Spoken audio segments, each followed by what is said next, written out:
안녕하세요. 좋은 아침입니다. 오늘은 2020년 2월 16일 화요일입니다. 안교육과 새벽기도에 오신 여러분들을 진심으로 환영합니다. 저는 네파교회를 섬기는 정선옥이라고 합니다. 먼저 기도드리고 오늘 교과 내용을 살펴보도록 하겠습니다. 기도하겠습니다. 하늘에 계신 저희들의 아버지, 우리를 위해서 이 땅에 오신다는 그 복된 소식으로 인하여 감사를 드립니다. 구약 이스라엘 백성들이 예수님의 초림을 갈망하였던 것처럼 오늘 우리는 예수님의 재림을 갈망하고 있습니다. 하나님, 이스라엘 백성들이 예수님의 초림에 위탁된 사명을 감당하였던 것처럼 우리에게 부여하신 재림의 소명을 감당하는 자로 설 수 있도록 주여 도와주시옵소서.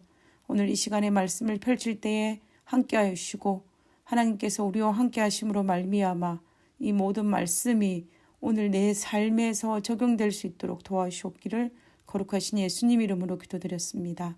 아멘. 예, 감사합니다. 이번 주는 이사야 40장을 배경으로 하는 제8과 내 백성을 위로하는 제목을 가지고 말씀을 살펴보고 있습니다.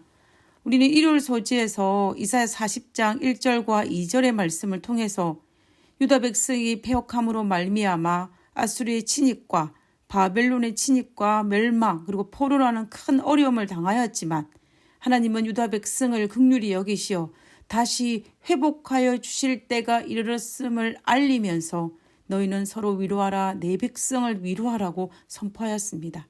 그리고 월요일 소지에서는 변함이 없으신 여호와께서 오실 것이기 때문에 그 예수님을 맞이할 수 있는 준비를 하라고, 회개와 겸손의 준비를 하라고 권면하고 있습니다. 그리고 오늘 화요일 소지에서는 이사야 40장 9절과 11절을 통하여서 왕이신 예수님께서 이 땅에 오셔서 우리를 구원하실 것이기 때문에 이 복된 기별, 복음의 기별을 전하는 사명을 우리에게 위탁하셨다라는 것입니다. 그래서 오늘 화요일 소지의 제목이 전도의 기원입니다.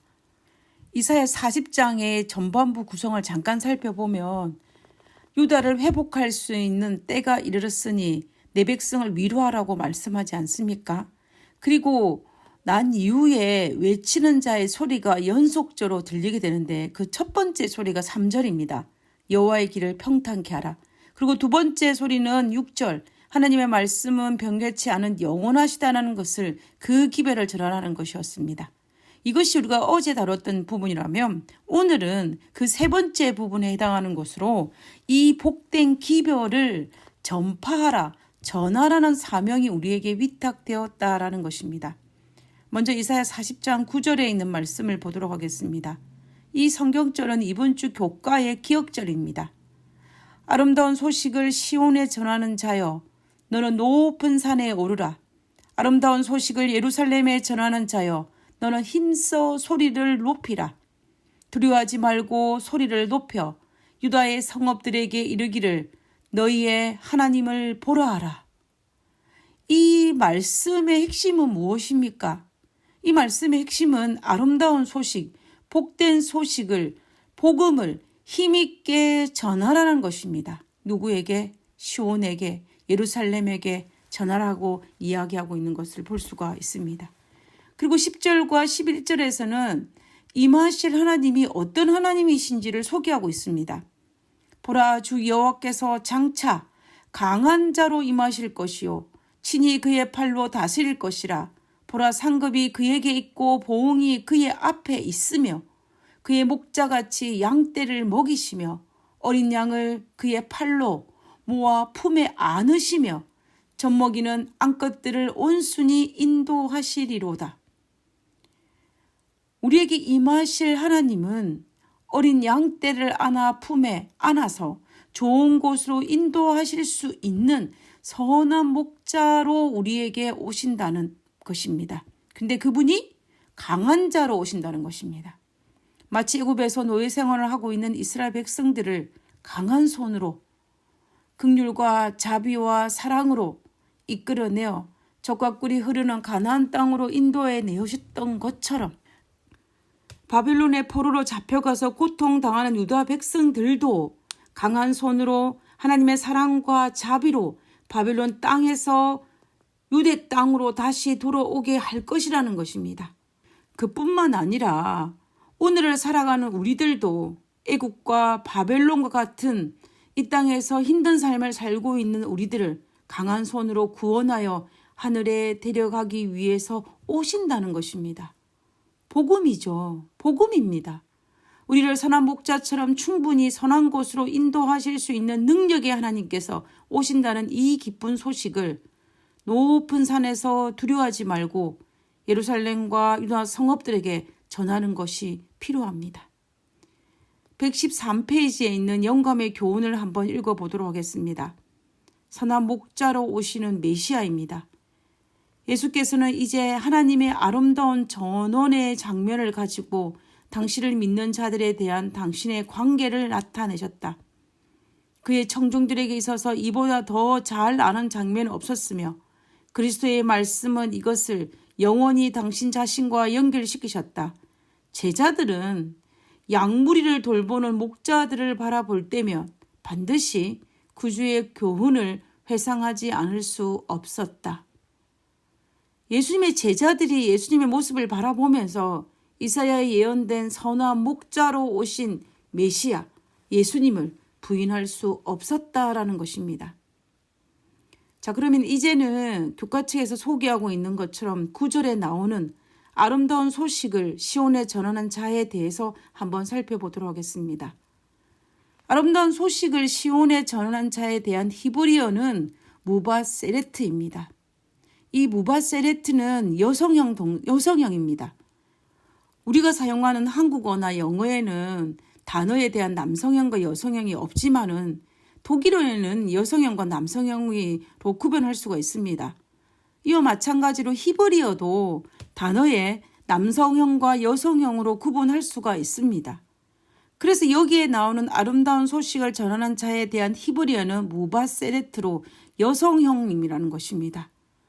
그렇지만 이사야 41장 27절에 나오는 내가 기쁜 소식을 전할 자를 예루살렘에 주리라 라고 하셨는데 그때의 기쁜 소식을 전할 자와 그리고 이사야 52장 7절에 소개되어지고 있는 좋은 소식을 가져오며 평화를 공포하며 복된 좋은 소식을 전하는 이 단어는 히브리어로 남성형입니다. 여성형이 아니고 남성형으로서 무바세르입니다. 결국 우리는 이사야서를 통해서 알 수 있는 것은 하나님의 복된 기별을 전하는 자는 어떤 남성에게만 국한되었다고 볼 수도 없고 여성에게만 주어졌다라고 볼 수도 없습니다.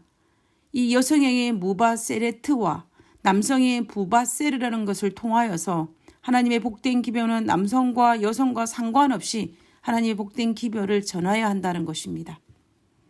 그러면 이 이사야의 이 기별이 신학시대에 와서 어떻게 성취되었는지를 한번 살펴보도록 하겠습니다.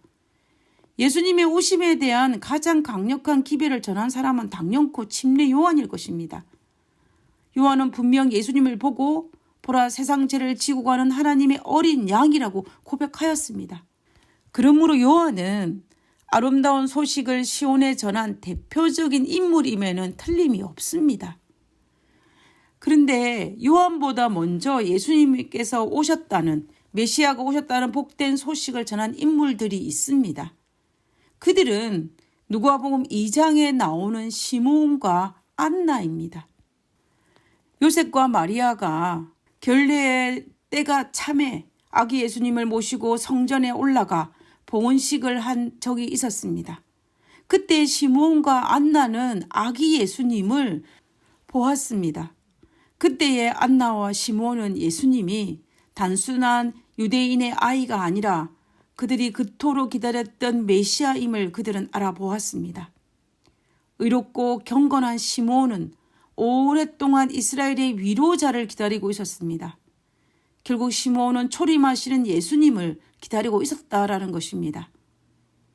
그런데 요셉과 마리아의 품에 안긴 이 아기 예수님을 보고 그가 오랫동안 기다렸던 이스라엘의 위로자 예수님 메시아임을 알아본 것입니다. 그래서 그가 고백하기를 누가복음 2장 28절에서 32절에 시몬이 아기를 안고 하나님을 찬송하여 가로되 주제여 이제는 말씀하신 대로 종을 편안히 놓아주시는도다. 내 눈이 주의 구원을 보았사오니 이는 만민 앞에 예비하신 것이요 이방을 비추는 빛이요 주의 백성 이스라엘의 영광이니이다 하니, 우리는 이 말씀을 통하여서 분명히 시몬은 예수님의 초림의 복된 기별을 전한 자임을 알 수가 있습니다. 그리고 과부된 지 84년 동안 성전에서 주야로 금식하며 메시아를 기다렸던 여선지자 안나가 있었습니다. 그도 예수님을 바라보고 예수님이 그가 기다렸던 메시아임을 알아볼 수 있었습니다. 이사야의 예언에 비추어 볼 때 여선지자 안나가 성전에 있는 산인 시온에서 예루살렘 사람들에게 처음으로 주님의 오심을 공개적으로 선포한 것은 우연이 아닙니다. 그것은 구약에 예언되어진 것이 성취된 것입니다. 그는 누가복음 2장 38절에 마침 이때에 나와서 하나님께 감사하고 예루살렘의 속량을 바라는 모든 사람에게 그에 대하여, 그가 누구입니까? 예수님이죠. 그에 대하여 말하였다라고 기록하고 있습니다.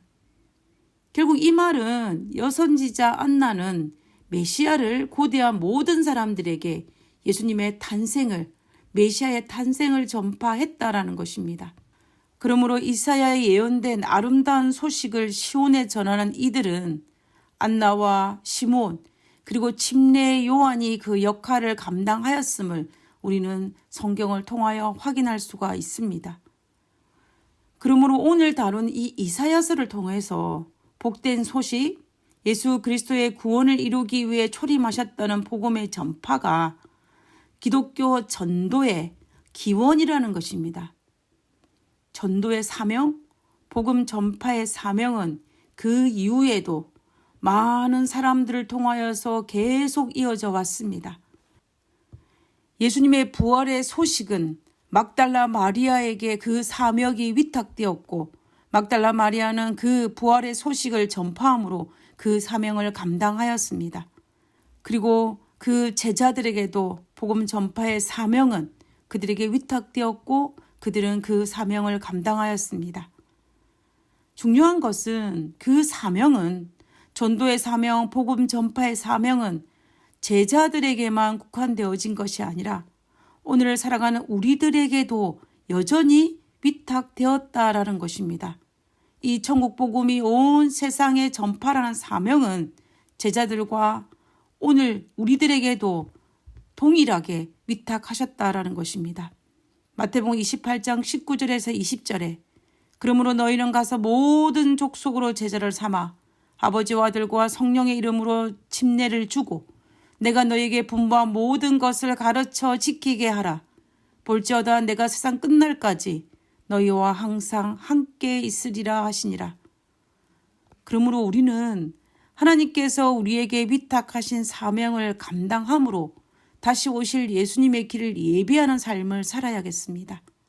우리 모두는 전도의 사명을 위탁받은 사람들입니다. 그 사명을 감당하는 저와 우리 모두가 되기를 간절히 바라면서 오늘 말씀을 마치고자 합니다.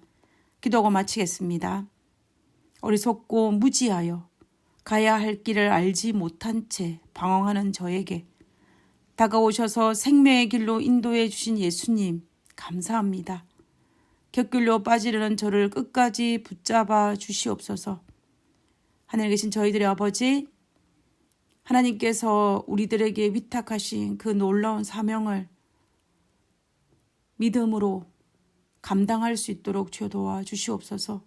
그리고 예수님께서 우리에게 약속하신 너희와 항상 함께 있으리라는 그 축복의 말씀을 기억하면서 우리가 담대히 하나님께서 우리에게 위탁하신 사명을 감당하는 그러한 삶을 살 수 있도록 도와주시옵기를 거룩하신 예수님 이름으로 기도드렸습니다. 아멘. 감사합니다. 좋은 하루 되시고요. 내일 뵙도록 하겠습니다. 고맙습니다.